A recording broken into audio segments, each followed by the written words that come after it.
Tara Jones today as my guest. So welcome, Tara. Hi, thanks for having me. So how are you today?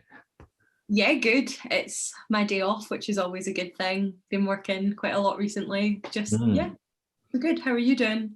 I'm good. Yeah. So I'm not telling the whole story, which I already spoke to you on this. So, Totally. That'll be a but, time for like an but edit moment.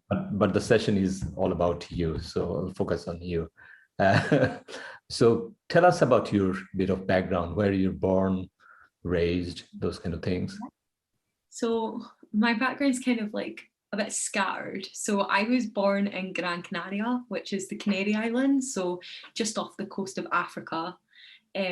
So Las Palmas, the only hospital there, and we lived in Puerto Rico, so just in the south there. And I lived there for a few years. I think it's really interesting. When my mum was pregnant with me, she lived on a boat. So I think that's pretty cool. Like it was just like a wee like boat at the side, like her and her cousin shared it. Oh my So God. yeah, I lived there. It was only for a few years, and then we moved to Scotland because Did you have any memories from Gran Canaria? not really. I think I was too young because I moved here in February of 2001. So I would have just been like 14 months old when I moved. Oh my God. Just for like various like personal reasons and stuff. Mm, And then my auntie married a Scottish man, so that's why we kind of came to Scotland. Yeah, lived here. Like, I mean, in terms of your citizenship, like which, Yeah. so Gran Canaria, is it Spanish? Yes, Spanish territory. I had the choice of either Spanish or British citizenship because Spain and Britain, they don't offer dual citizenship together. And my mum chose British citizenship for me. So I hold a British passport. However, I could get Spanish citizenship, but to do that, I'd have to renounce my British, which is tempting at the moment, I'm telling you. But yeah, so yeah, but I believe I can live in Spain. Yeah, I without think so. Yeah, that's but good. I do have a category on my passport, so I'm British by descent. Okay. So I get my British like nationality from my mum, which means that if I was unmarried and had a child abroad, they couldn't have British citizenship because I can't pass it on. It's Wow. because it's been passed to me and I've gotten it through descent, I can't then pass it on again. So I've got something on my passport that says British by descent, which, yeah. Oh. But my So mum was it just at the time, just because she thought that British citizenship would probably be better than Spanish, but we've seen how it went. so like basically you grew up in Scotland, more or less. This where it gets. So when I moved here, when I was 3 years old, my mum met a new partner and they went on to get married. And he was in the army. So he fought in Iraq and things, which... That was in 2003. 2003. So that's when, yeah. So he was in the army and we moved about a lot. So I lived in Scotland until I was 4 years old. Then we moved into Warminster in England, which is just outside of Bath. We lived there for a couple of years, not even like a year and a half. And then we moved to Hollywood, but it's not the Hollywood you would like, it's Northern Ireland. So between Belfast and Bangor. Okay. And that was an interesting experience that we lived, when you live in the army, you live in army camps.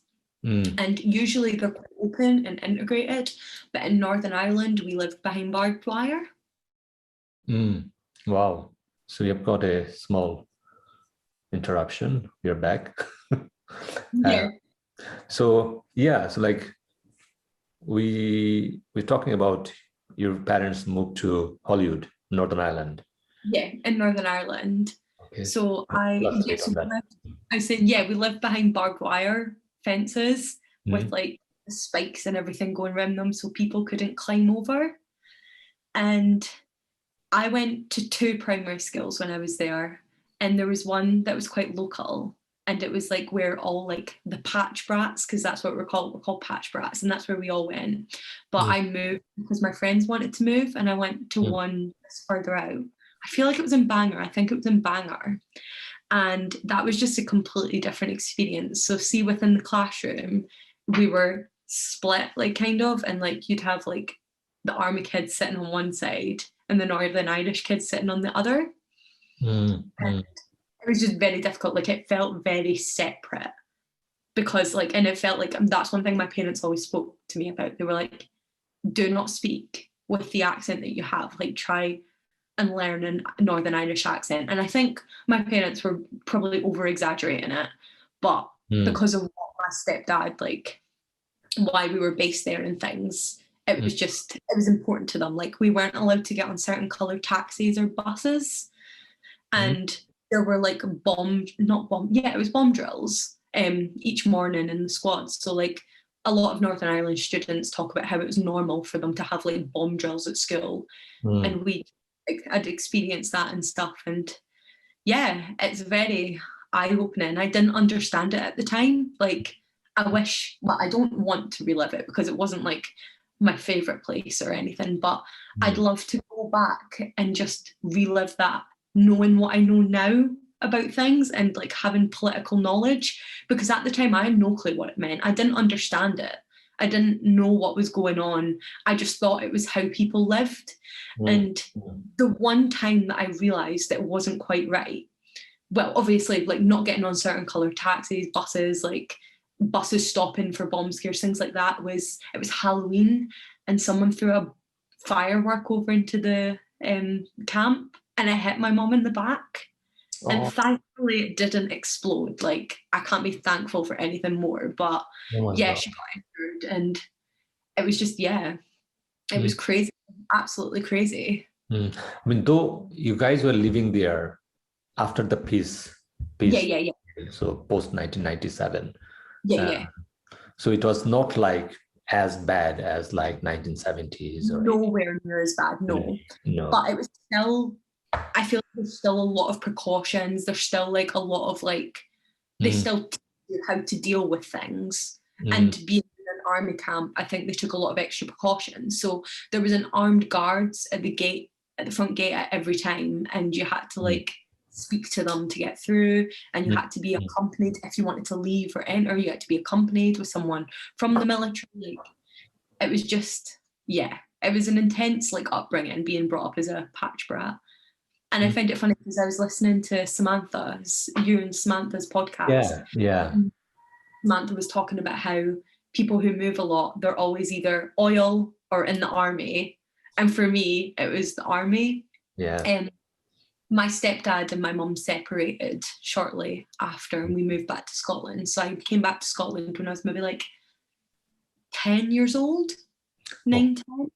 So I've lived here since that, and that's how I've gotten the Scottish accent, which actually is artificial. Pardon? So which part of Scotland did you come back? Fife. So we moved to the northeast because that's where we had family. And so people notice this sometimes. Like, sometimes when I sound Scottish, I can sound really Glaswegian, or like I can just, my accent, like, I know I've got a very Fife accent, but my accent can change quite a lot, especially when I focus on it. And that's because like I forced myself to have one, because growing up, when I moved back to Scotland, I'd get picked on because I sounded very like Spanglish. Like, I just didn't have a proper accent. Like, it was a mix, like Spanish, English, like Northern Ireland, everything. Like, and can you speak Spanish? Not anymore. I did used to, but there was a lot of like, there's a lot of xenophobia, and my mum was kind of like, a lot of people like confronted my mum for not speaking English, and it's very much within like an English speaking country, speak English. So my mum stopped speaking to me in Spanish at quite a young age, so I don't speak it anymore. If my mum speaks to me, she speaks to me in Spanish sometimes, and we text in Spanish. So I can to her in Spanish and stuff, and like I do understand bits, I can read it to an extent, but it's just more that because it's not as natural anymore, like it would take me too long to like respond, because it would take me like 10 minutes to think of anything. Which is really sad, because it's really disappointing that part of like my culture I've kind of lost, I guess. Like So, but I mean, your mom is a Spanish. So this my mom's upbringing is very like, Sorry, I mean, if I no, am too invasive, just let me know, like me. no, don't worry, like it's totally fine. So my mum was born in Wales, so half my family are completely Welsh. So my mum's first language was Welsh, and she didn't learn English till she was 6 years old when she moved to England. So when she was 6, she learned English, and then shortly after, I think she was about 12 when she moved to Gran Canaria. Mm. So she lived there. She grew up in Gran Canaria, pretty much. Like she moved to Gran Canaria at the same time. Kind of, I moved to Scotland. Are moving to Gran Canaria is like army background again? No, so my nana got cancer and was said to be terminally ill. So they decided to move for her like last, I think it was few months or a few years, whatever it was. But somehow I don't know the full story. I just know what I was told as a child, which wasn't much. But when they moved to Gran Canaria, they found that the cancer had like stopped spreading. And after she got surgery, she was actually okay. And she didn't end up like, it wasn't terminal anymore. So, or something, I don't know. Again, I don't know the full story. There's probably a lot more medical intricacies that I'm not completely aware of. And I don't even think my mum and stuff completely are, because I think like parents naturally are quite reserved, especially when my mum was like 12. So they don't say then. But that's why they moved there and they ended up staying there. So my mum considers herself Spanish. She speaks Spanish probably better than she speaks English. And she like grew up with that kind of culture. Like she went to an international school. So all of her friends were from absolutely all around the world. Which is great. And then, so that's kind of that. So my mom, I would consider Spanish Welsh. This looks like your mom's life was much more disrupted, isn't it? She moved from like one place to another place. So like Definitely. Wales to England to Gran Canaria to back to Scotland, and then went to Northern Ireland, and then here. Fine. Yeah, my mum like had all of hers from when she was a child, and then at like 24, 25, moved back to Scotland, and then moved around and done it all again. Yeah. No, it's just quite funny because I kind of forgot to ask that question to like Samantha when I was doing the podcast with her. At one point, I think I asked her that, did you get angry because your parents are moving continuously? It was quite disruptive for you because you are changing schools, getting new friends. So it's like quite a struggle. But she said that no, because it became part of her things. She never thought that way because she thought that that's the life she's having. So, I mean, it didn't sound like different because there is no comparison there. Yeah, like I would say I was the same, especially growing up because I was in an army camp. Like there were a lot of people around me going through the same circumstances.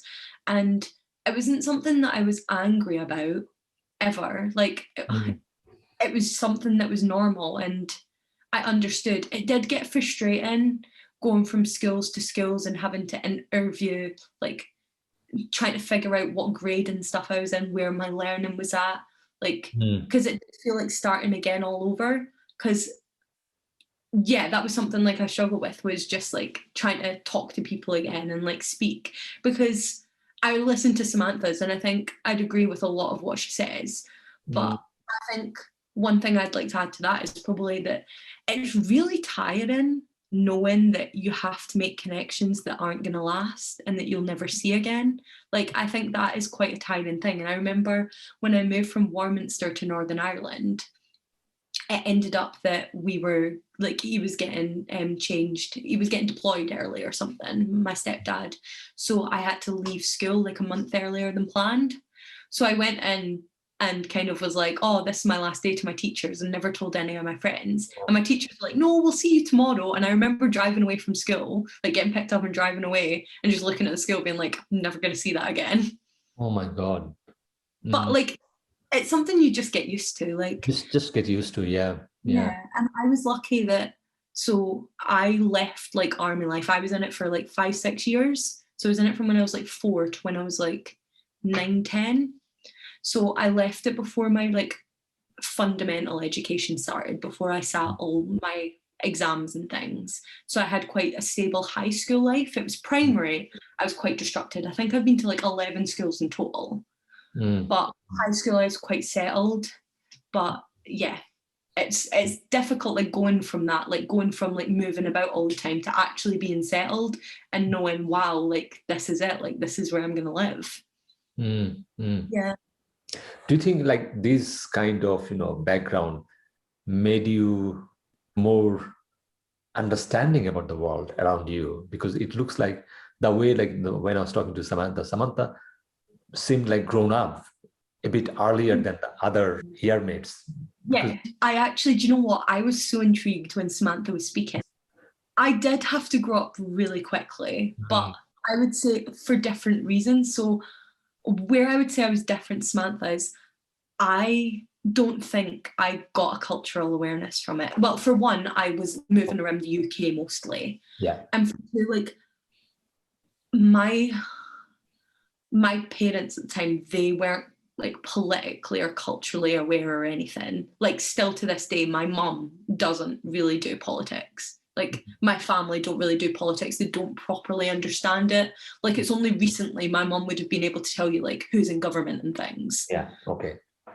So my family, I think, this is one thing I felt always that I was different because so my mum, because of Gran Canaria, because my family basically couldn't afford to keep her in school. So my mum left school at 13, 14.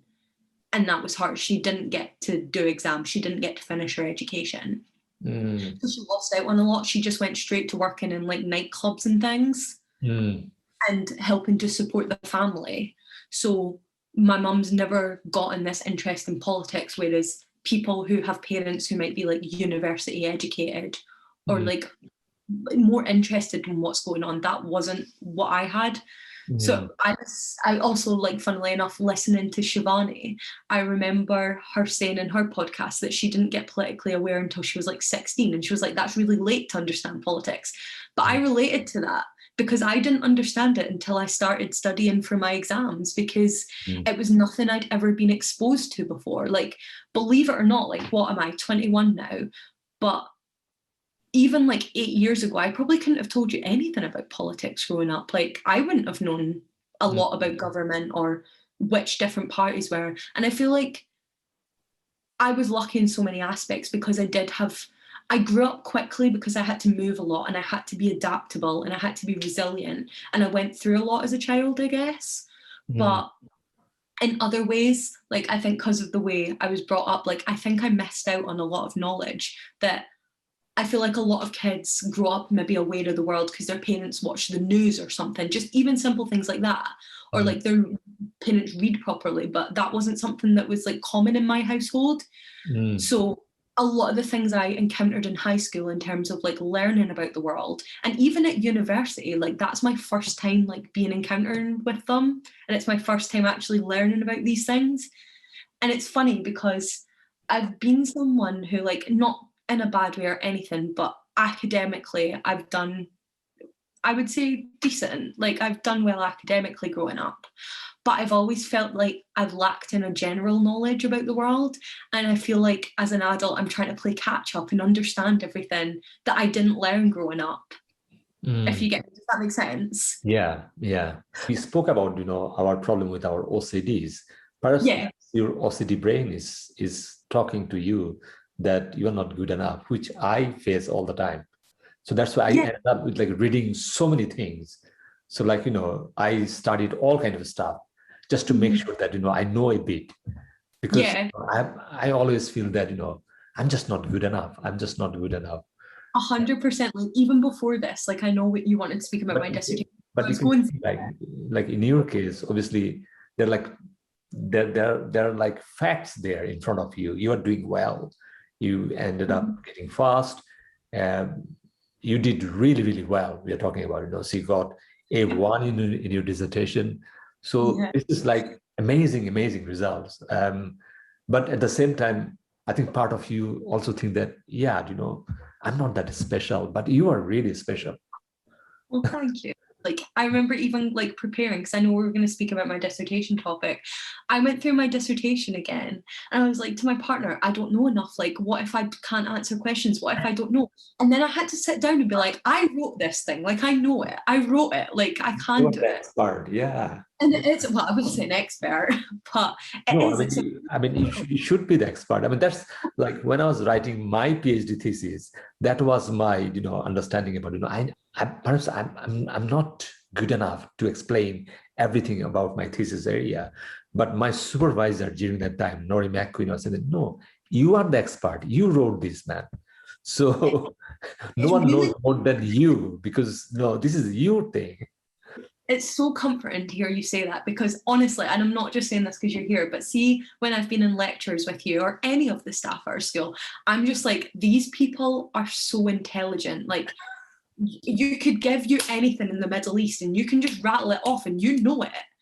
And it's amazing. Like, it's so amazing. I think it can also be really intimidating because academics, a lot of them are so intelligent and they know their research inside out. So, but then that can be accomplishing, because see, when Martin was my dissertation supervisor, so Dr. Elvins, and when we were having conversations about drugs in Scotland and drug deaths and things, the fact that we were able to keep up a conversation and I was able to keep up with what he was talking about, it just made me feel like, okay, maybe I am okay. Like, and it just, you feel a bit of accomplishment. Mm-hmm. Like one thing is for sure, I mean, students normally don't get A1. These are very special cases.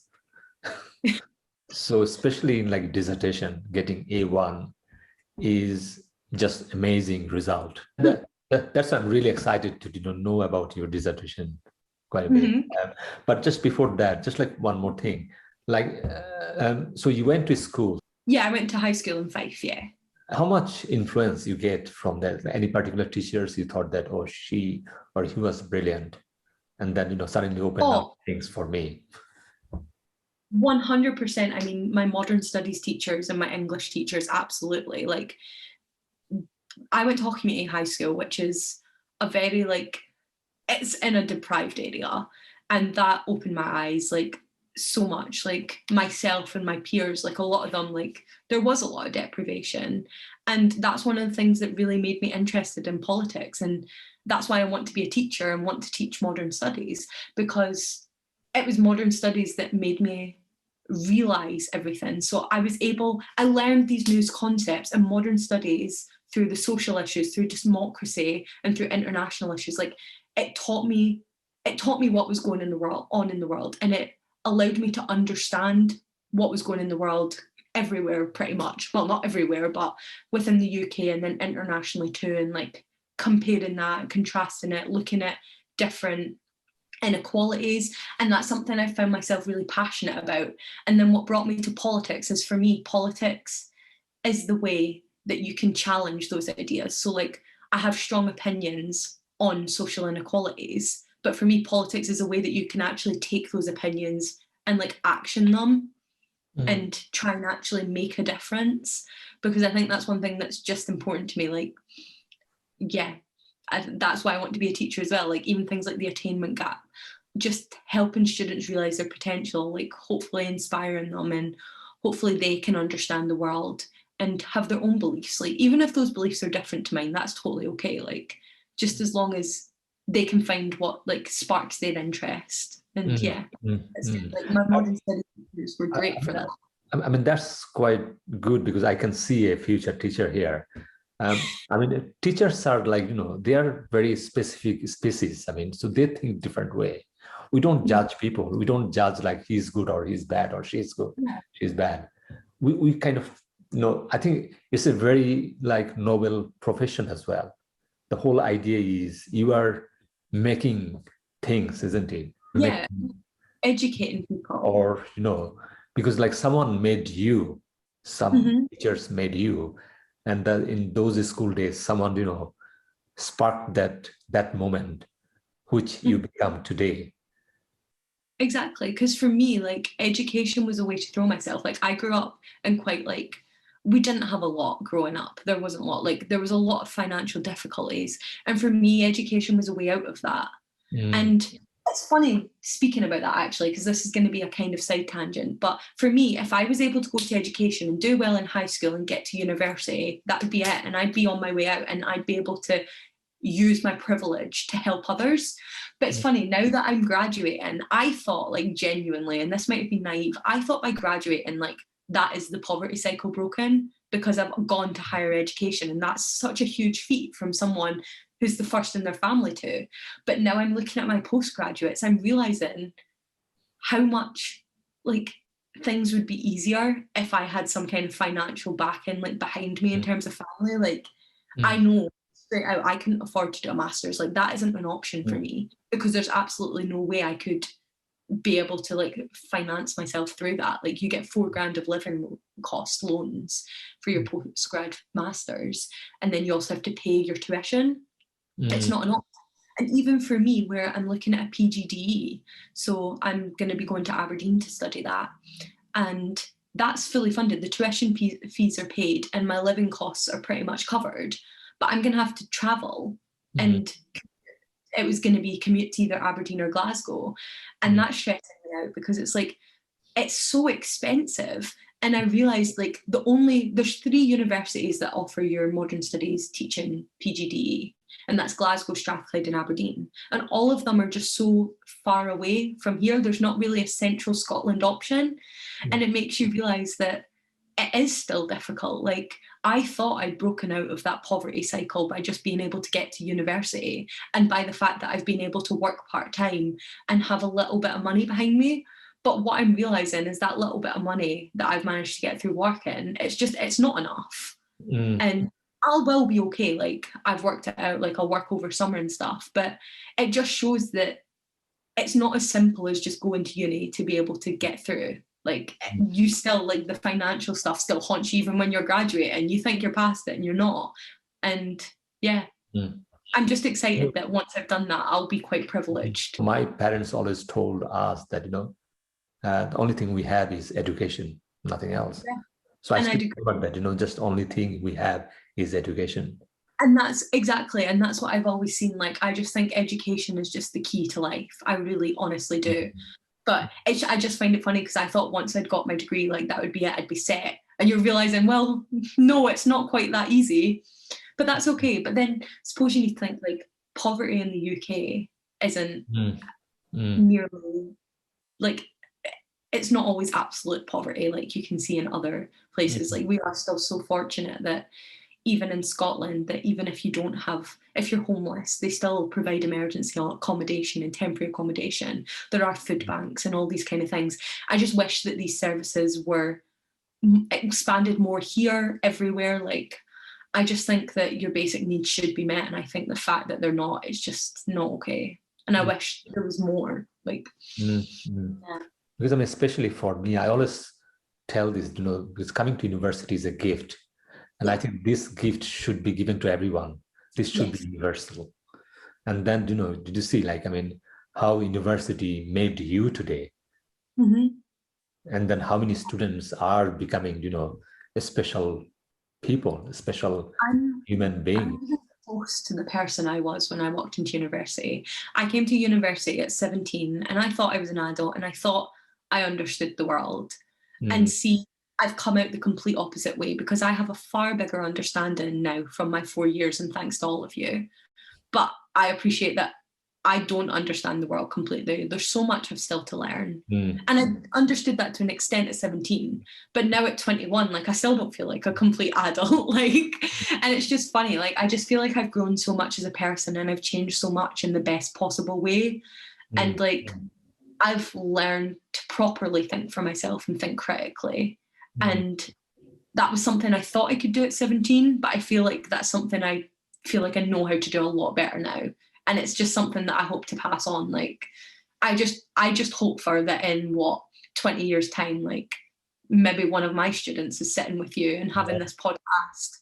Yeah, and that's all I could hope for, is that hopefully I'll be able to pass this on and inspire students to learn, or inspire students to do whatever they want to do. Like, it doesn't matter if that lies in academia or anything else. It's just what they find that makes them happy.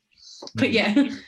Okay, so When did you decide that you need to come to Dundee, not to other universities? So originally I came to Dundee to apply for law. And so I applied for law and I got accepted from all my universities. And the reason I did law is I believed it's what I wanted to do. And it's something that I decided at primary school. And I said it and it stuck. And then everyone decided, all my teachers said I'd be a great lawyer. My family said I'd be a great lawyer. So it was, I'm going to be a lawyer.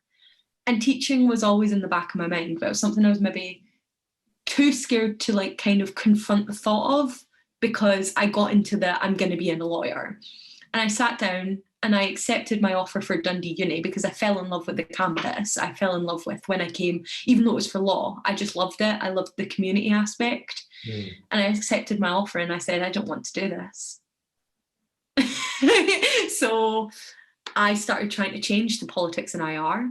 And that's because like I'd tutored people at school and stuff, and I just enjoyed teaching. I enjoyed politics. It was more close to what I wanted to do. Like it aligned more with how I wanted my life to be.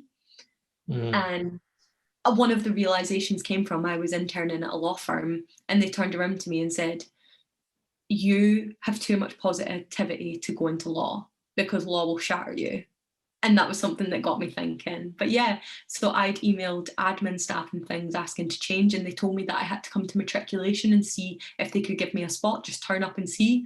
And I didn't take it for an answer. And I believe it was Martin I emailed because he was the head of politics. So I just emailed the head of politics and I was like, these are my grades. This is my ambition. I hold a place for law, unconditional, that I've accepted. Please take me. Please let me change. And he did. He emailed back the admin staff saying, change her. And that was it. And I changed, and it was the best thing I've ever done.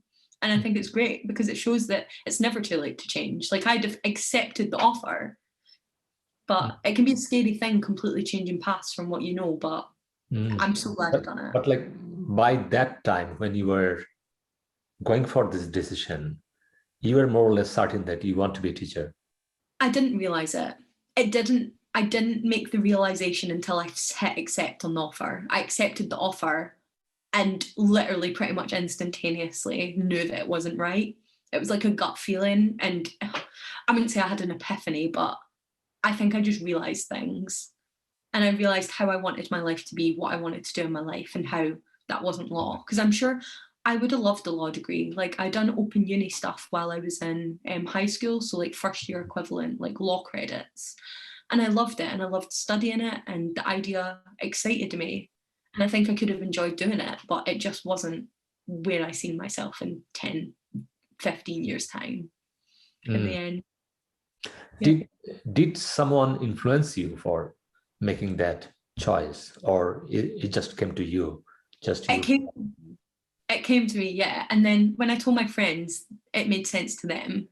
My family they didn't like it. They were like, the money's in law, and that's kind of what they seen. And it wasn't because they're money orientated. It's because we didn't grow up with a huge amount. They just wanted the best for me and for me to be well off. And I had to explain to them, well, law doesn't necessarily mean money. And two, money isn't what's important to me. That's not what drives me. And still to this day, they say, are you sure not law? And I'm like, I'm pretty sure. And even my teachers were like, oh, I feel like you could do more than teaching sometimes. And I was like, which wasn't, I suppose that's where like you get a bit of resilience, but I'm happy with the path I took, and it's right for me, and I wouldn't have changed it. Like I think I've had the most extraordinary 4 years at uni. Like it's been hard and I've gone through a lot, and there's been times where I've not wanted to continue at uni, but like looking back, I'm just so glad I've done it. Like I'm so glad where it's taken me, where it's looking like going to be a teacher. Like that feels right for me, and that is something that I feel in my gut is what was meant for me. That's very deep. No, I think no, because the way I saw you, I know you, I think you will be a great teacher. And especially when you came to Dundee, you made a good group of people around you. 100%.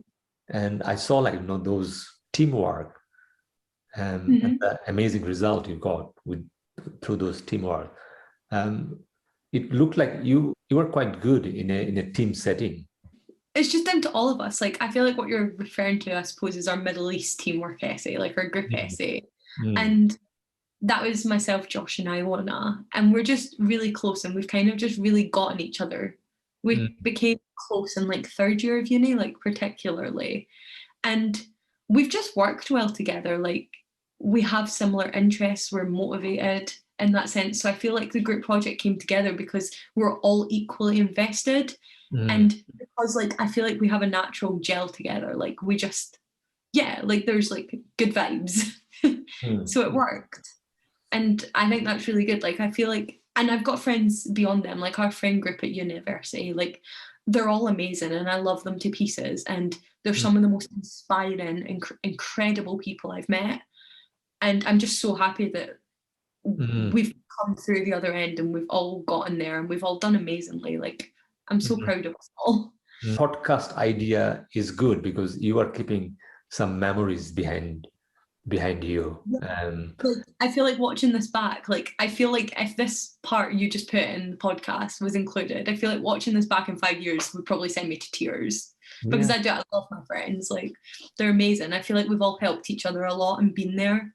And that's just why it works, because I feel like that's a really important part of university is you need to learn to rely on your friends, and you need to learn that like things like mental health or anything, like it's not off bounds. You need to speak to people and let them fall on you, you fall on them when you're needed. But also I think, like telling our story is important as well. These are fascinating story. Everyone has got a very unique story to tell. And most of the time we don't do it. No one knows our story. But suddenly if someone watches this podcast, they will see it. Oh my God, I never knew that bit of Tara. Exactly. And I think that's so interesting, especially because even though we see this story, like we're telling our stories here, and thank you for the opportunity to tell my story, but this is still only one small part of it, if you get me, and we still have so much more. And it just shows the incredibility of just life, as we all have so many different experiences that every single one of them have contributed to who we are. And I just think that's brilliant. I feel like talking is good, and it's something that at the start of uni, that's another thing. I wouldn't have been able to sit down and have this podcast. Like it'd be something that would make me too anxious, and I'd be worried, because I feel like telling your story can be scary, especially when we're talking like OCD. Like there's a time where I would have just shut off and I wouldn't have been able to speak if someone asked me about OCD. But now I feel like, yeah, what's the point in hiding it? Like, especially if it could, like, if someone looks at that and relates to it and goes, wow, like, there's people like me. And that's what happened for me. Like, so to be able to do that for others is good. Like, yeah, I feel like you need to embrace your story and not be scared of it. Because, I mean, this can be like one of those questions, like, I mean, so you did well. When did you decide that you have to do well in the university? In like first year of high school. So when I was like 12, I think I equated a lot of my own like ability to my grades, and like my grades, like I kind of let them represent me, and like being well at school was something that I could do. And it's something that I had, I suppose, control over, where there wasn't control over other things in my life, like moving a lot and things. So I feel like the prospect of not doing well was quite scary, because I felt like it was my only way to like kind of like grow as a person, which isn't a good thing. But it means as well, I feel like that is mean, like we were talking earlier about like not feeling like, even if the results are in front of you that you do well, you still don't feel like worthy. And that's a huge thing. But yeah, so I think I decided as well, I think a lot of it, because I wanted to be a lawyer, I knew I needed to pretty much get straight A's. So I'd done everything I could to do that. And then at uni, I just kind of wanted to do the best that I could, just to prove myself I could. Tell us about your, the like structure, your, study structure. Like from the very beginning, did you have like certain rules that you spend, this many hours in the library, or this many hours you will study, or, so you kind of, your rule from the day one, or it kind of... I kind of just done a lot of trial and error and tried to figure it out. Like I've gone through different things, like trying to have like study routines and stuff. Even things like using mind maps and things. And what I found out was, for me personally, like, see, having strict routines, it just triggered my OCD, and it didn't work, because it meant if I wasn't in a state, like if I was really tired that day, but I knew I had to work from 7 till 9, it just meant that I wasn't getting my best work done. I wasn't focused right. But because of my OCD, I felt like I had to do it still. And I'd feel like a failure if I didn't.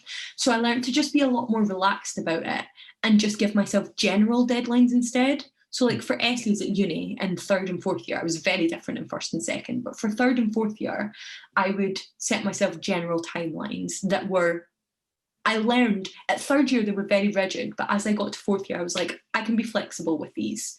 So if I had a deadline, I'd want to start my reading for it about 4 weeks beforehand. And I'd want to maybe do a couple of weeks of reading first. Well, a week of reading, like just reading on as much as I can.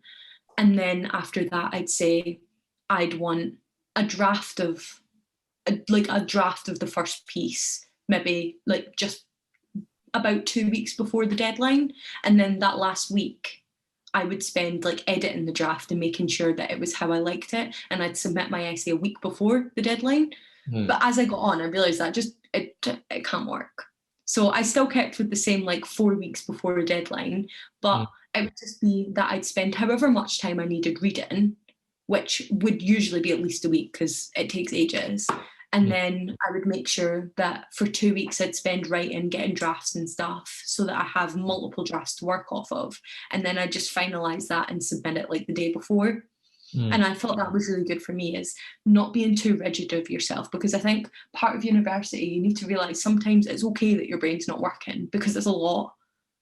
So if you need to push it off, then push it off. Like, don't get into the trap of I need to be finished X amount of hours before the deadline, because the deadline's the deadline. It doesn't matter if you submit a minute before or an hour before or like a week before. It's all marked the same.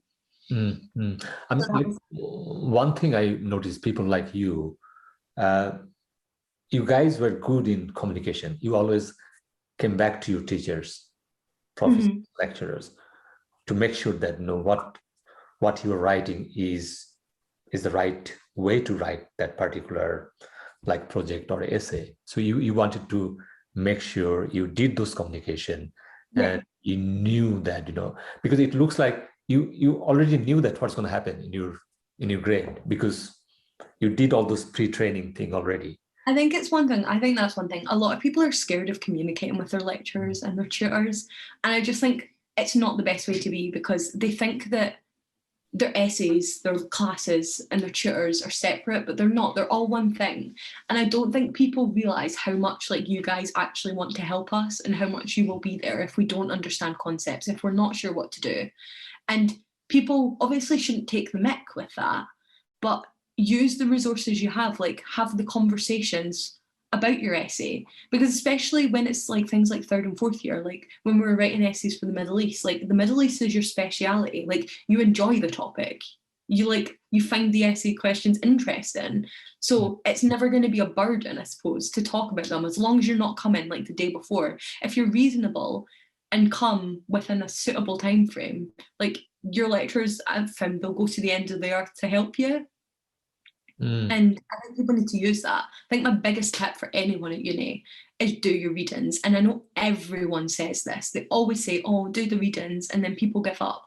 But that's what I think is easier, because see, if you do your readings, and for me, I feel like this was the difference of things that I'd done extremely well in and maybe not so, is if you do your readings as you go and engage, you get the chance to consolidate your learning in those tutorials and make sure that how you've interpreted those readings as right. But not only that, when you come to do an essay, if you've not done any of the readings, the first place you go to is look at the core readings, and you'll base an essay around the core readings. And that's where I find you can do perfectly well on that, but it's not going that extra mile. Whereas if you do your readings as you go, it means when you're coming to preparing for your essay, you're looking for other sources and you're looking beyond the sources on the reading list. You look at who the core readings have cited and you go read their work.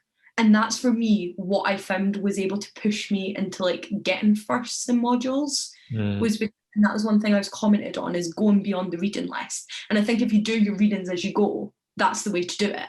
Because when it comes to writing the essay, you don't have to worry about reading the core text. You don't have to spend your time doing that because they're done. You can go look beyond that and spend more time figuring things out. Yeah.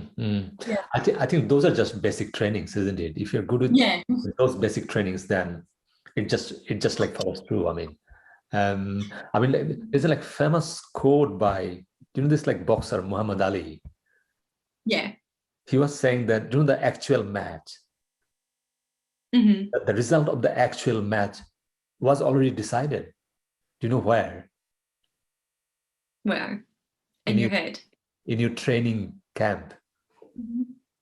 because Exactly. because the amount of trainings you have done, you know that what's going to happen because you are trained. You know the game now. You have all the skills you put in, and then you are going to the game, and then because more or less you are mentally sure that this is going to happen.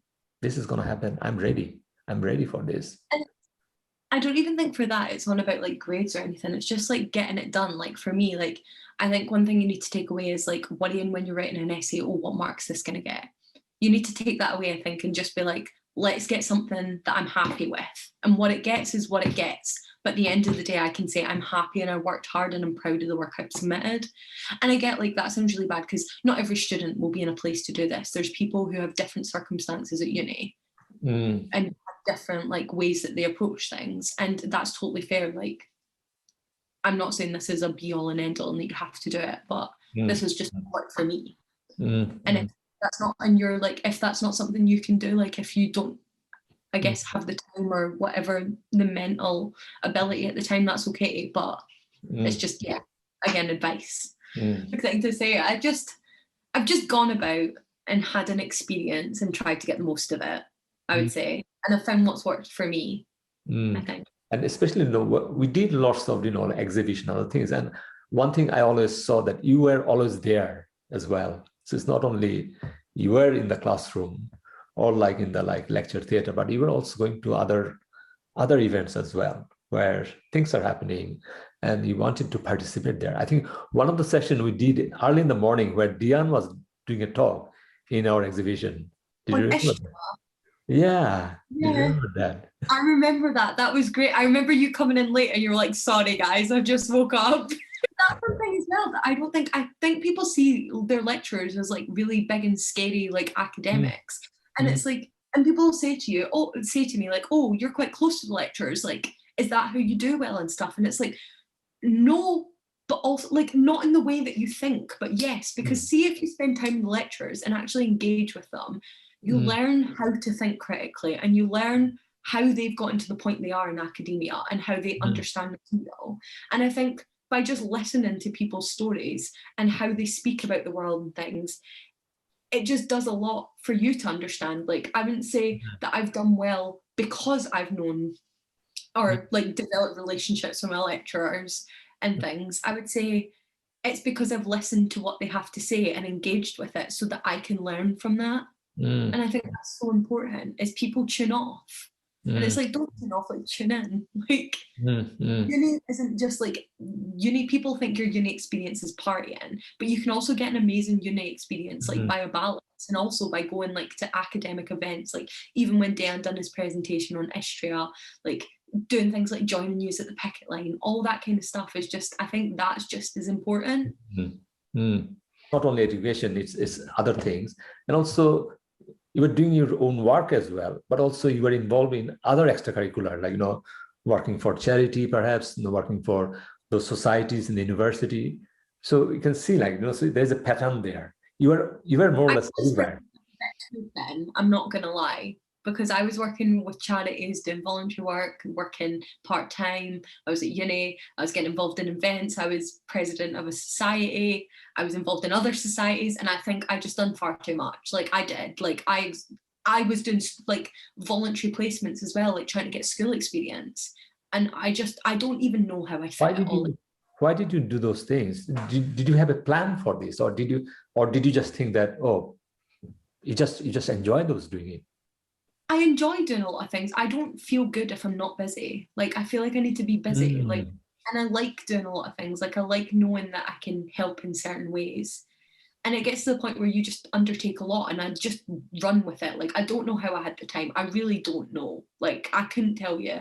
I wouldn't recommend doing as much as I did. And so many people do. Like Josh was the same. And we'd speak about this and we're like, where do we find the time? Like where does it come from? But yeah. Mm.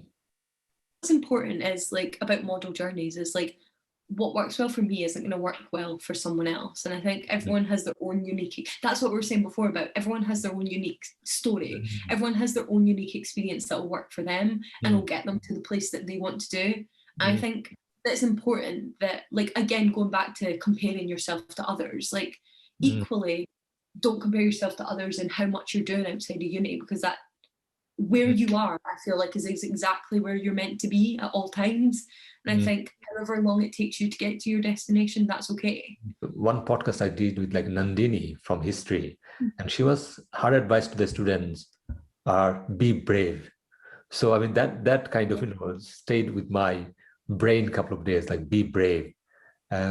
So when I see like when I saw you in those exhibition in the morning, and then when I went there and you told me, as if you actually knew me for a long time, just say hi, and then the communication. I think that's brave, and it's automatic. And if Yeah, you can do it, it really helps. It it helps. does. If you're able to put yourself out there and just be vulnerable to doing different experiences and trying different things, I just think that's brave, and I think that's the best thing you can do. And if you find something you enjoy from that, then even better. Mm. Yeah, I agree with Andy. I think that's really And what. especially one thing, I will add one more thing is my experience with the universities. I went to like different universities in my career. So I did master's, PhD, and all kinds of 4 different universities. One thing I found that universities were my kindest spaces. People were very kind around me. I don't know. Universities is one of those places. You feel safe. You feel, I don't know, like, people will not mind. People will not be angry with you. People will still, be kind to you and then accept you who you are. It's more chance, more possibilities there. So I think that brave thing is really important, because there's nothing to lose here. If you're brave, people will be kind, so they will not feel that, oh, this student is over the top. I don't know. I find like teachers, like, are really kind people, really kind people. All the lectures here are just amazing. Like It's my not experience. like our disciplines, but I mean, any teacher, any colleague I meet, from philosophy, from history, from English, from business school, these are like the kindest people you can think of. I'd Uh, agree. Like, and I've met so many people just from things like the picket line and stuff. Mostly the picket line, to be honest, and also first and second year. Like, I now know people, mm, and it's great. Like, I feel like a lot of the interaction in academia seems to be on Twitter, mm, but Twitter's great. Like, yeah, I'd agree. Like, mm, there's so many just amazing people at our university, mm. and it's great. So I don't see like you will struggle like going for the interview. I'll not see like you will struggle, teaching in the class.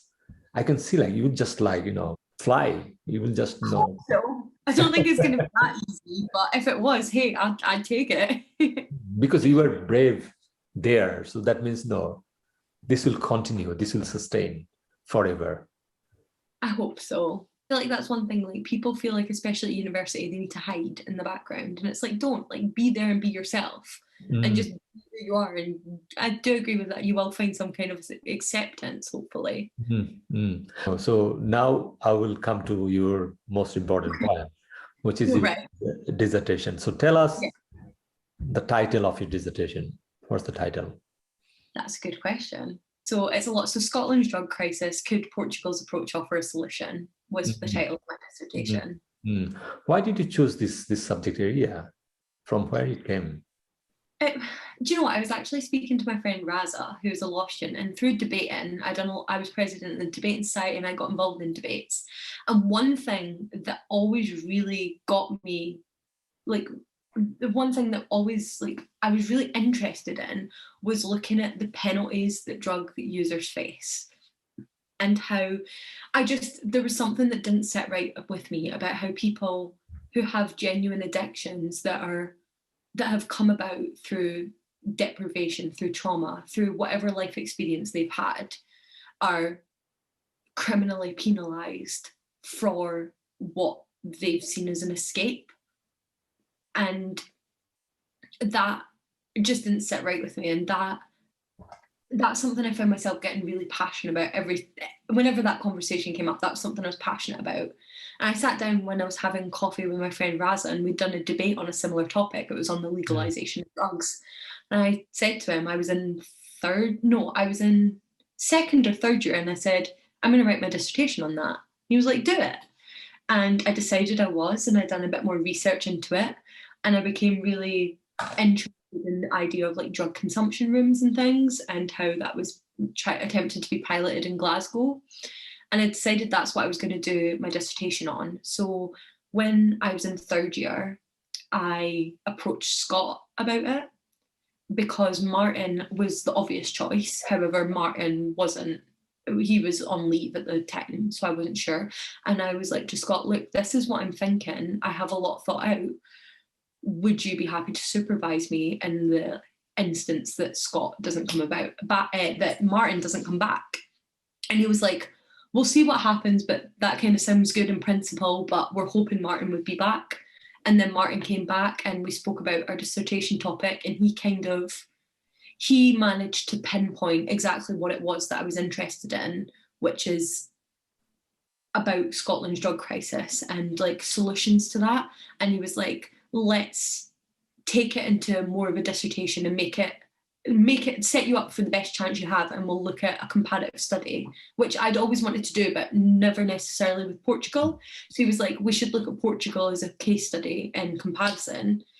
And that was great. I was very scared of it at first because I didn't know really anything about Portugal's situation. I knew a bit, like what most people know, that they decriminalised drugs, that things got a bit better. But that was kind of it. So it's quite scary to have to go in. But that's what a dissertation is. It's throwing yourself into the unknown and going from something that you might not know a lot about to actually being able to be quite confident to speak on it. So that's kind of how my dissertation came about. Yeah. So like, what did you learn from this thing? Did you find your solution? I found something that I think could be the start of a solution. So Portugal and Scotland, the difference is, so Portugal and Scotland's drug crises emerged in very different contexts and they had different results. So Portugal's problem was primarily based on like singular, like the use of one drug at a time, and it was in result to like the cases of drug-related diseases, so that come from intravenous drug use, so things like HIV, those cases were skyrocketing. Whereas Scotland is a culture of polydrug use, so people using multiple drugs at the same time. And the key issue here is drug-related deaths. So in 2018, there were 1,187 drug-related deaths. And I think that rose to 1,264 in 2019, roughly. I might not be 100% accurate on those figures. But pretty much each year, there have been exceptions. Scotland's drug deaths have just been going up and up. And that's where it's different, because the drug deaths weren't as huge a concern in Portugal as they are here. So that the concern in Portugal, it was trying to make sure that we were tackling the HIV crisis and the crises related to drug-related diseases. So they implemented a lot of like needle exchange programs and things and specific focus. Whereas in Scotland, those programs are helpful, but it's not combating drug-related deaths. And what I found was, to tackle Scotland's drug crisis, you need to tackle the root causes. And for me, I looked into that and kind of come to the conclusion that a lot has stemmed from things like deindustrialisation and policies that led to deprivation in Scotland, and that can still be seen today. So the average age of drug-related deaths, it's like 2/3 of drug-related deaths are of people who are between 35 and 64, which shows that it's an ageing population of drug users who potentially have been using drugs since deindustrialisation as a result of poverty that are being impacted. And this is something that any kind of policy needs to approach, like, and needs to tackle. And then in Scotland, I think the reason why Portugal offers an interesting example is because they decriminalise drugs. And I think decriminalisation is great because it can help to tackle the stigma that exists with drug use, because it's great having all these policies, but if there still exists stigma in itself is a barrier to treatment. It's a barrier to getting help for whatever reason. They might be, someone who uses drugs might be too scared to get help in case it sends them to jail. They might be too scared in case it ostracizes them from society, all these kind of things. So if things like drugs aren't seen as a criminal offence and are actually seen as a health-based offence, that can help to tackle it from a stigma point of view. And also the decriminalisation of drugs, because currently something that's said to have helped is I spoke about piloting a drug consumption room in Glasgow. That's something that's estimated to be able to help because it can help prevent drug overdoses because it's somewhere safe for people to take their drugs. But that's not compatible with the current Misuse of Drugs Act of 1971. So something like decriminalisation could be the avenue to explore these, because I'm not going to say it's all the UK government. The Scottish government has had failings in result to the drug-related crisis, but the way that the UK government views drug-related like offences, like possession particularly, is just completely outdated. Like it sees it completely criminally based, and organisations have said for a while that it is outdated and that there needs to be a shift to a more public health-led approach. But the Scottish government's quite restricted in that currently. So I think for the UK government, the option should be either for them to change the UK-wide approach or to give Scotland devolved powers, but they're hesitant to do both of those things. And I think at the point where they're ignoring the evidence to an extent to just promote their own agenda, that's just a complete failing of the government. The Drugs Act is outdated, like a criminal-based approach to tackling crimes of a drug possession-related nature for personal use, which is very important. What I'm speaking about isn't drug possession with the intent to distribute. It's restricted completely of possession of drugs for personal use, consumption, not for trafficking, which is a completely different ballgame. From like more like philosophical point of view, I mean, why society is quite keen to punish drug addicts? What's the history behind that? Is there any history behind that?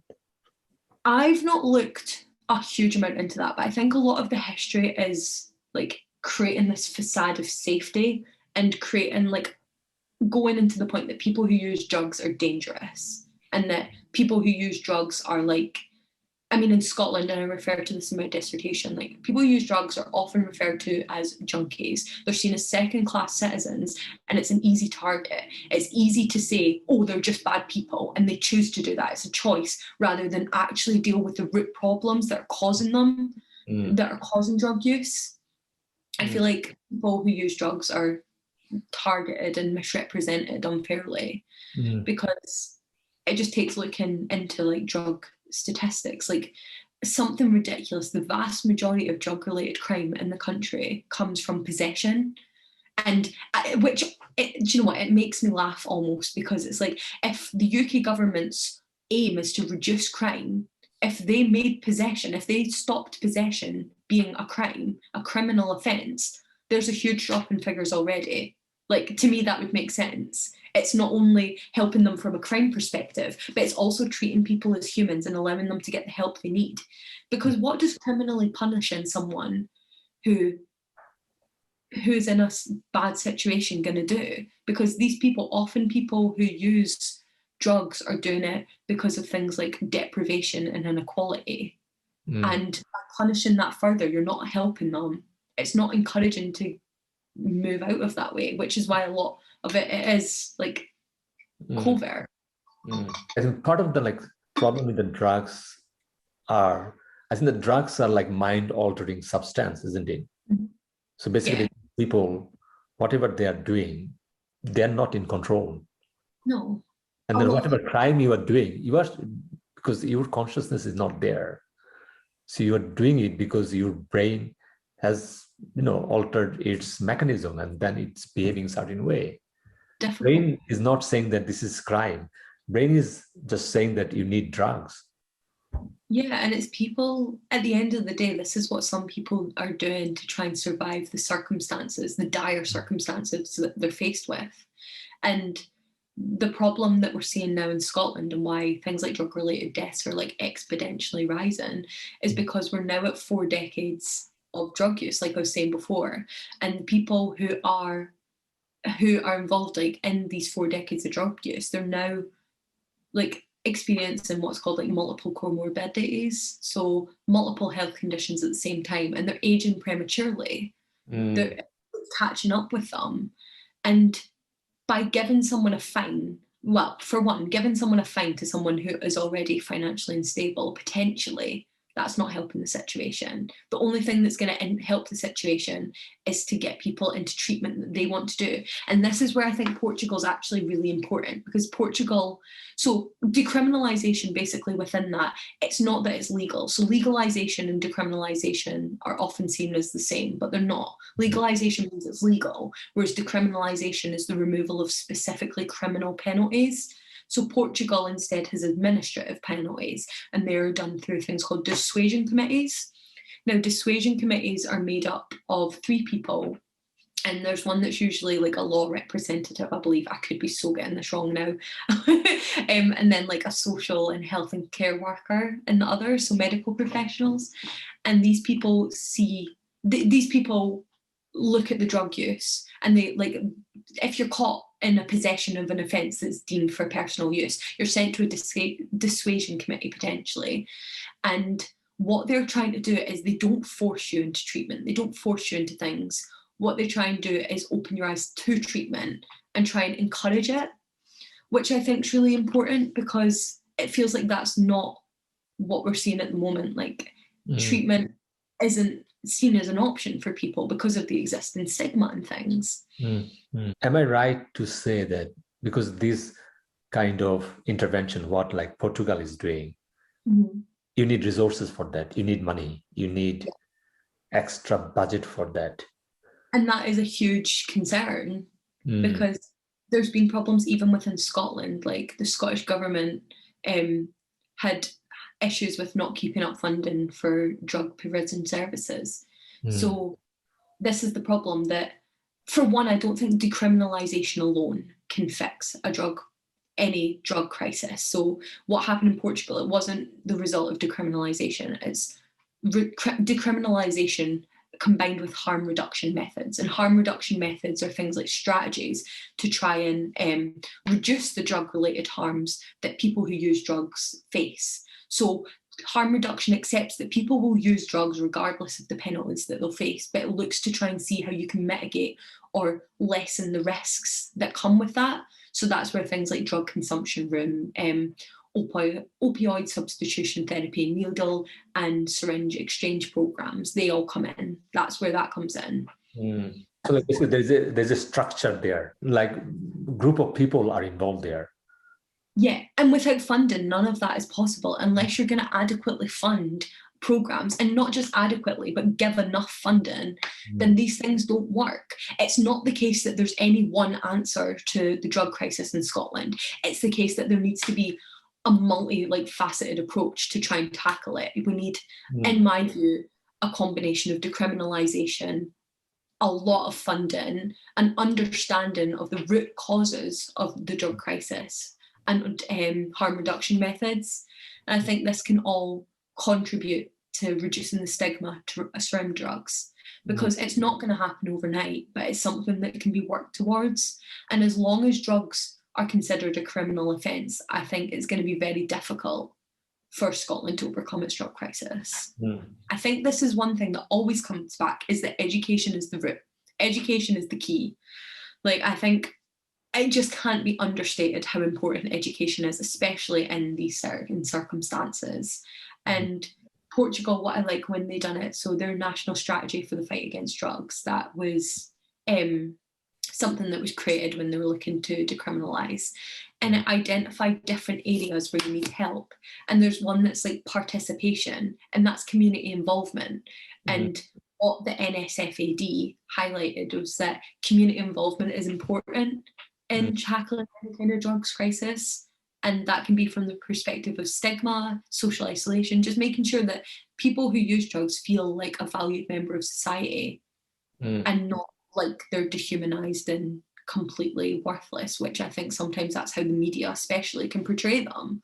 Like even the way that you think about drug users in Scotland, people who use drugs, it's often very derogatory, and that's dangerous in itself. And I think we can all be guilty of that, but it's recognising that mindset and trying to actively change who you think, which is hard when you've got a government and a media who are so set on targeting these people. I mean, people want quick solution.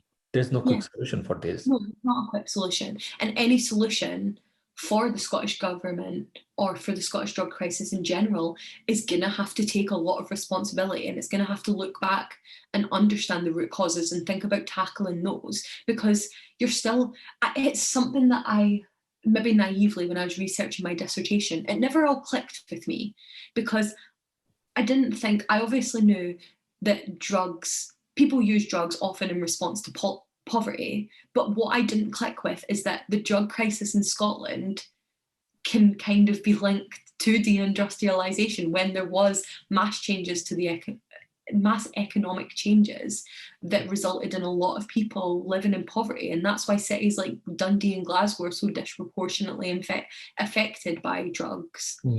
And also why we're seeing it in a lot more urban areas, which is crazy. And then you can tie that all back to Thatcher and Thatcher's implementation. I mean, I can relate something here without being explicit. Like, one of our close family members has this drug issue throughout his life. But I mean, the way we dealt with this over the years, it's like more family. So the family suffered, the whole family suffered. But also we tried to take care of him throughout so that became part of our, struggle, because we really wanted to take care of him, because he never learned how to take care of him, because he went back to the same thing again and again. The amount of time we sent him to like rehab and other places, it costs serious amount of money, serious amount of resources, but there's no solution there. Because I mean, he was growing up in Scotland as well, and we saw there's nothing there actually. There's no structure. So most of the intervention actually came from the family, and the family suffered. Because it shows you, and a lot of people who use drugs don't have the support of their family. And I can't generalize because I don't have exact statistics, but there is a lot of, it's a shun thing. And there is a lot of stigma surrounding it. So if you don't have your family, what do you have? And this is where people can fall down proper holes in terms of drug use. And this is just something we need to tackle. Like, the current approach just isn't good enough. Like, quite frankly, it's just not. And I think it's deplorable that the UK government are insisting on keeping this criminally based approach when the evidence like overwhelmingly suggests otherwise. But also, like, what I saw, like, this particular person in the family is super talented as well. So in his good time, he can be the finest chef in the world. So he can earn fortune, but at the same time, some of the years, he just fell apart. He just doesn't know who he is. And then those time, he has to be taken care of. But now the family is doing it, but the ideal optimal position could have been the state intervened, and the state, took care of that person like a family. What the state has a responsibility to do is to protect its citizens. Yet there's so much past responsibility in terms of this. Like, even with support, if there's not societal and like national levels of support for people who are trying to recover from drug addiction, then I don't understand how we can progress, because there's still a stigma that will exist, even if it's on an organizational level, trying to reintegrate into society. Like, because it's often that people who use drugs can lose their jobs, their family, but trying to get back on track is so hard when it seems like the world's against you. I mean, especially like these people are potentially the finest chef, finest artist, finest teacher, finest philosopher, finest poet, to see. So society just like disown them. So these are the people can actually contribute to the nation building big way. I think that makes me so angry as well with this, like, drug drug issue. It's not only the UK is struggling with this thing in terms of policy making. It's around the world. I saw like in like places like Philippines, I think the president or prime minister, he decided that, yeah, we just shoot them. Whoever does drugs, just shoot them. Yeah. And it looked like he got landslide victory so far because he's shooting all those drug addicts and the drug dealers. It's just sad.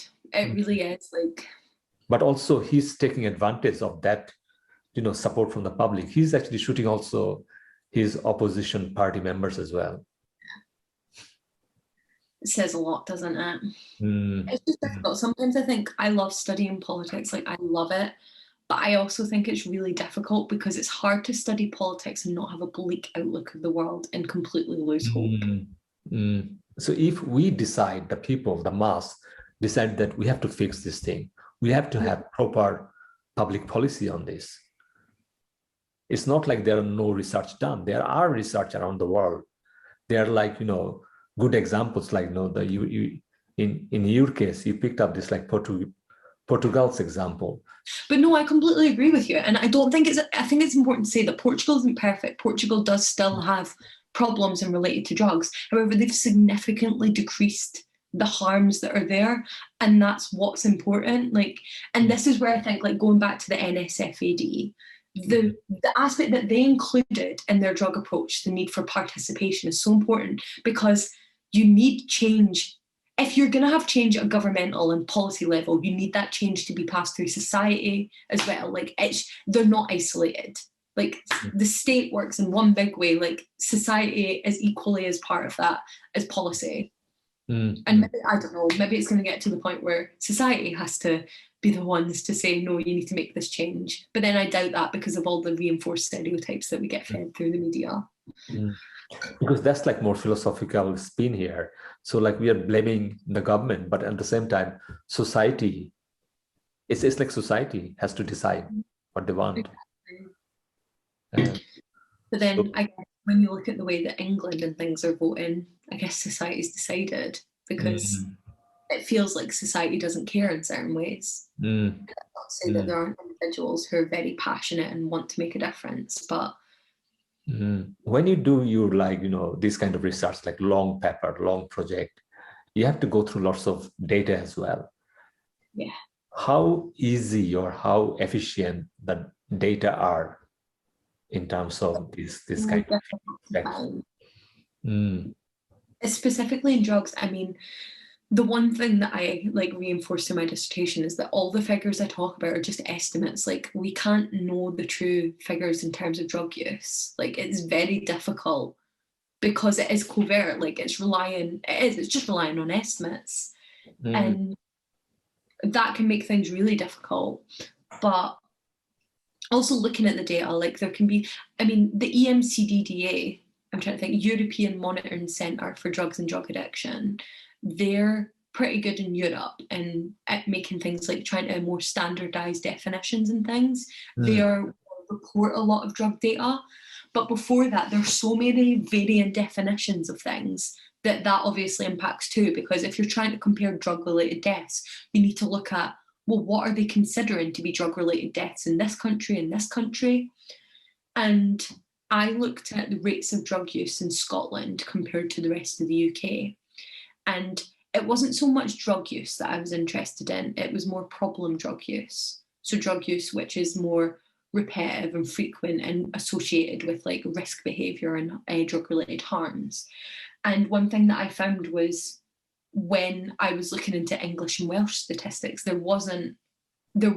Scotland recognised PDU, so problem drug use, and Scotland spoke about figures of problem drug use, but England and Wales, they didn't in their figures. They spoke about repetitive drug use, which I'm pretty sure they defined as more than once a month within a year or something. I can't remember exactly, but they didn't have the same statistic that Scotland did, which means that any comparisons you make, you can't really make them in the first place because you're not comparing the same thing.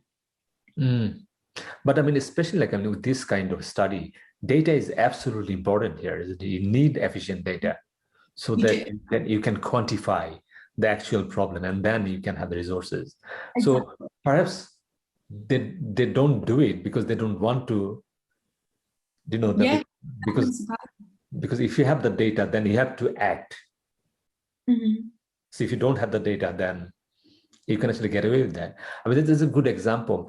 In like early 2000, did you remember something called Millennium Development Goal? UN did this like Yeah. special project because suddenly the UN thought that, oh my God, the global South is just dying. Just like, the way things are, the poverty level, the food crisis, the starvation, all those things, we've got to do something. So what FAO, like Food Agriculture Organization, did, they published some data.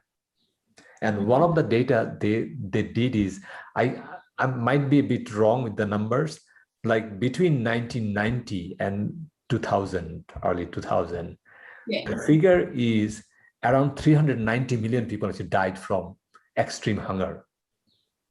Right. So that's a huge number. 390 million people died within 10, 12 years, like kind of span.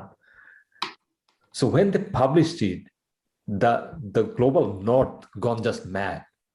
Yeah. Because you see the facts are there. So suddenly they felt that, oh my God. So who the next question is then who's going to take responsibility for that? Because you have to then act. You see facts.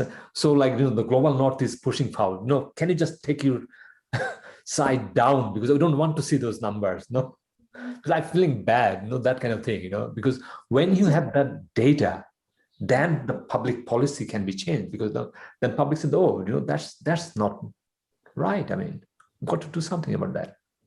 Mm-hmm. It's just difficult. It really is. It's an intense thing, like the data to look at. It's really upsetting even. So like, how much do you think the politics is involved here? It's like bad faith politics. Well, to me, Scotland's drug crisis is a political choice, and I think Portugal shows that. The fact, I'm not going to say, like we said before, it could change overnight, but if the UK government decided to change their approach and go for a more public health-led approach, I think that we could be on a path to tackling this head on. But also, I completely believe that the drugs crisis is a political choice. It's happened because of political choices in terms of deindustrialization, economic changes, poverty, which are all political choices. It's happened because of that. It's been sustained because of that. I was going to say something else as well, but I can't remember what it was. I'm trying to think now. It looks like the country has to decide on this kind of society they want. Yeah, 100% I agree. And I've remembered what I was going to speak about. It's when we were talking about data. Something I always find quite infuriating is, especially on Twitter, a lot of the time when you're looking at drug death statistics that ministers and things retweet or whatever, it'll have Scotland at the top, then it'll have some countries, then it'll say the UK. And I always find that hilarious, because it's as if the Scotland isn't a part of the UK there. And don't get me wrong, like, as someone who would like Scottish independence, I'm like, hey, I'll take it. But it's just like the UK wants to completely separate itself from Scotland's drug problem, as if there isn't some kind of accountability there, which there most definitely is. And like, again, I'll say, like, the Scottish government could do more, 100%, but so could the UK government. It's an absolute mess. And it's a shame because it's resulting in the loss of life. But I do find that interesting, the way that statistics are almost used to kind of like manipulate. Statistics are manipulated. If you want to cite a UK figure, the UK figure needs to include Scotland. So you're going to have to account for over 1,000 drug-related deaths. But it feels like what they want to do instead is say Scotland, England and Wales, but instead it's labelled the UK. Yeah. Sometimes when you do this kind of big project, we sometimes do like interviews. Did you have a chance to do interviews with your project? I didn't have a chance just because of COVID. I had things planned, like in Dundee, there is it's reverse engineering.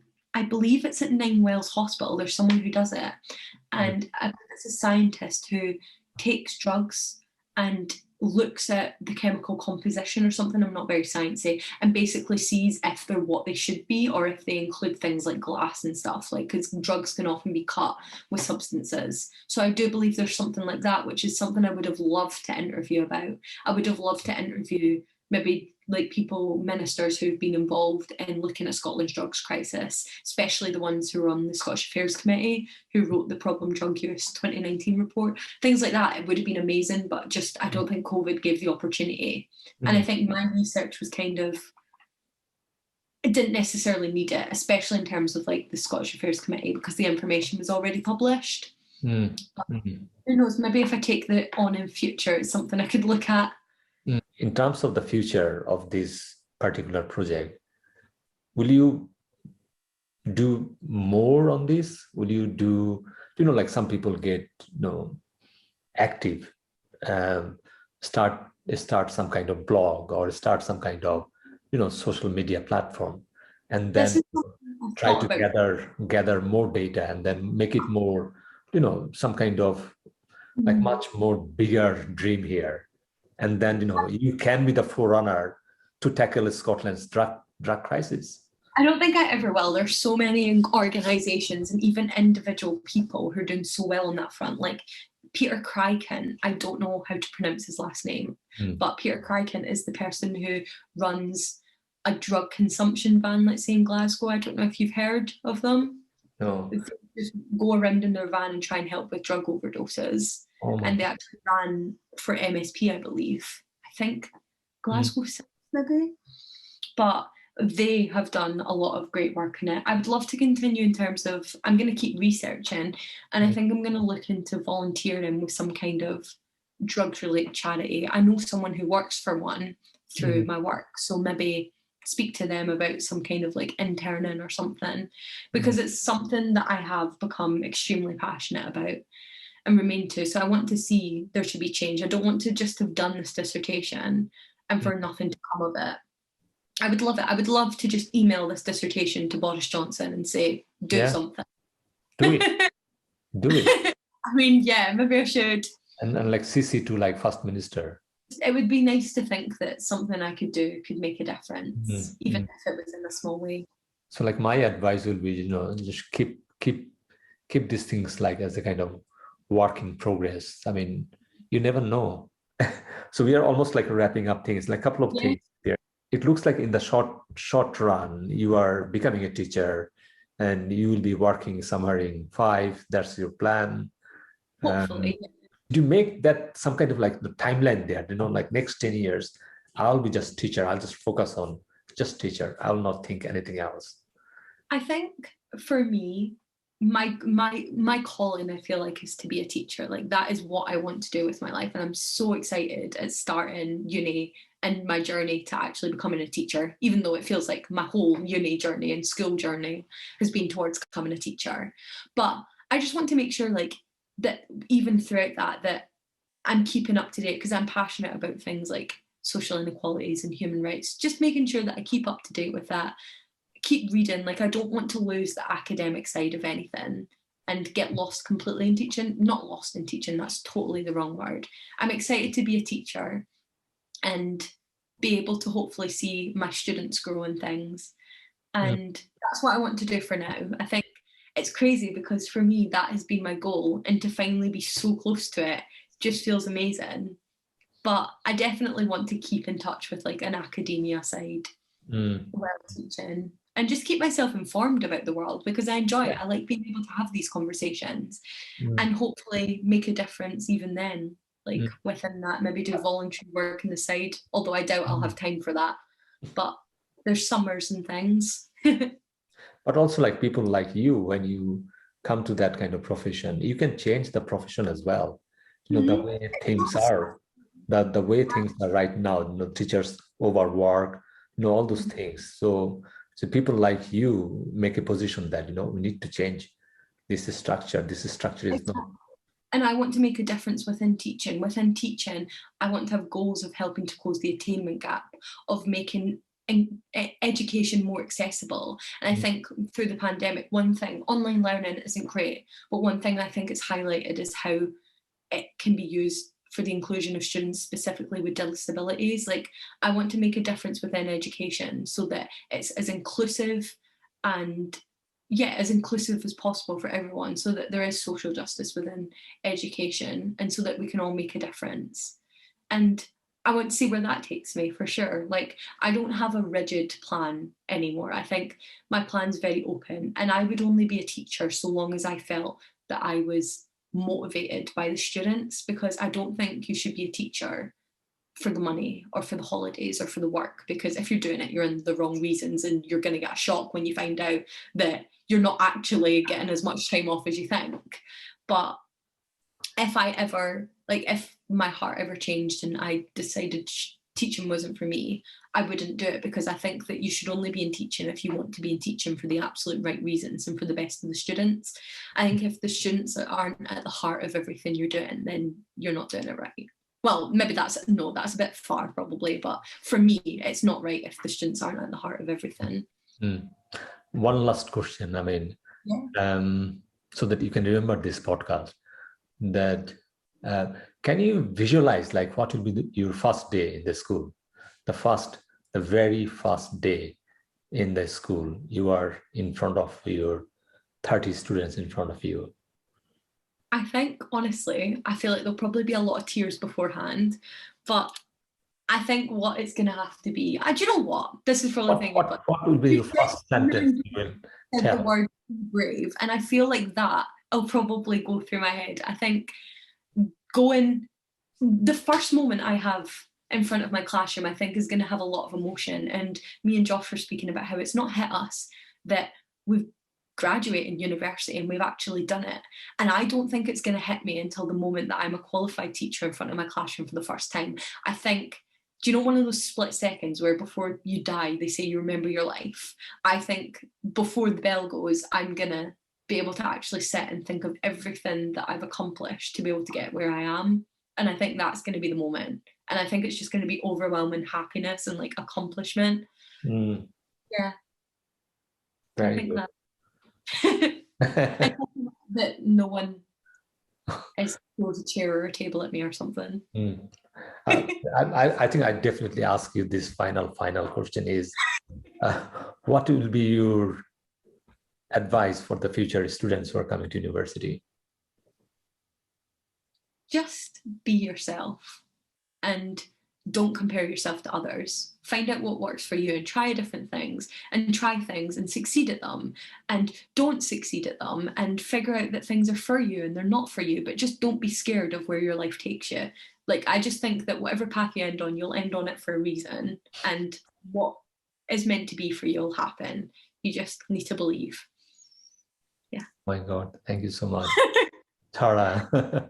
I think we had an amazing time. So definitely, thank you. It's been amazing, honestly. But also, this is not the last time you're coming here. But I mean, you have got so much resource. So I'll bring you for my issue, which is OCD related stuff. We can have a good conversation for our stories. We both share our stories together, but also this might help someone else as well who also suffer from this kind of thing.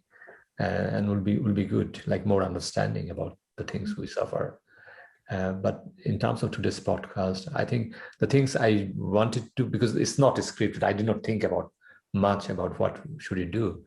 But I think we got something, we covered your story, earlier stage of your life, then moving around, then, ended up in 5, then Dundee, and then this university, and then this brilliant achievement.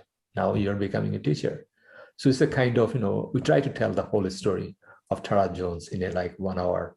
Yeah. And it's crazy, who would have thought born in Gran Canaria ended up in Dundee? How does that happen apart from it being So it's possible. Anyone can be anything. You just need that, at one point you have to decide that, what, I'll be a teacher. And you be a teacher.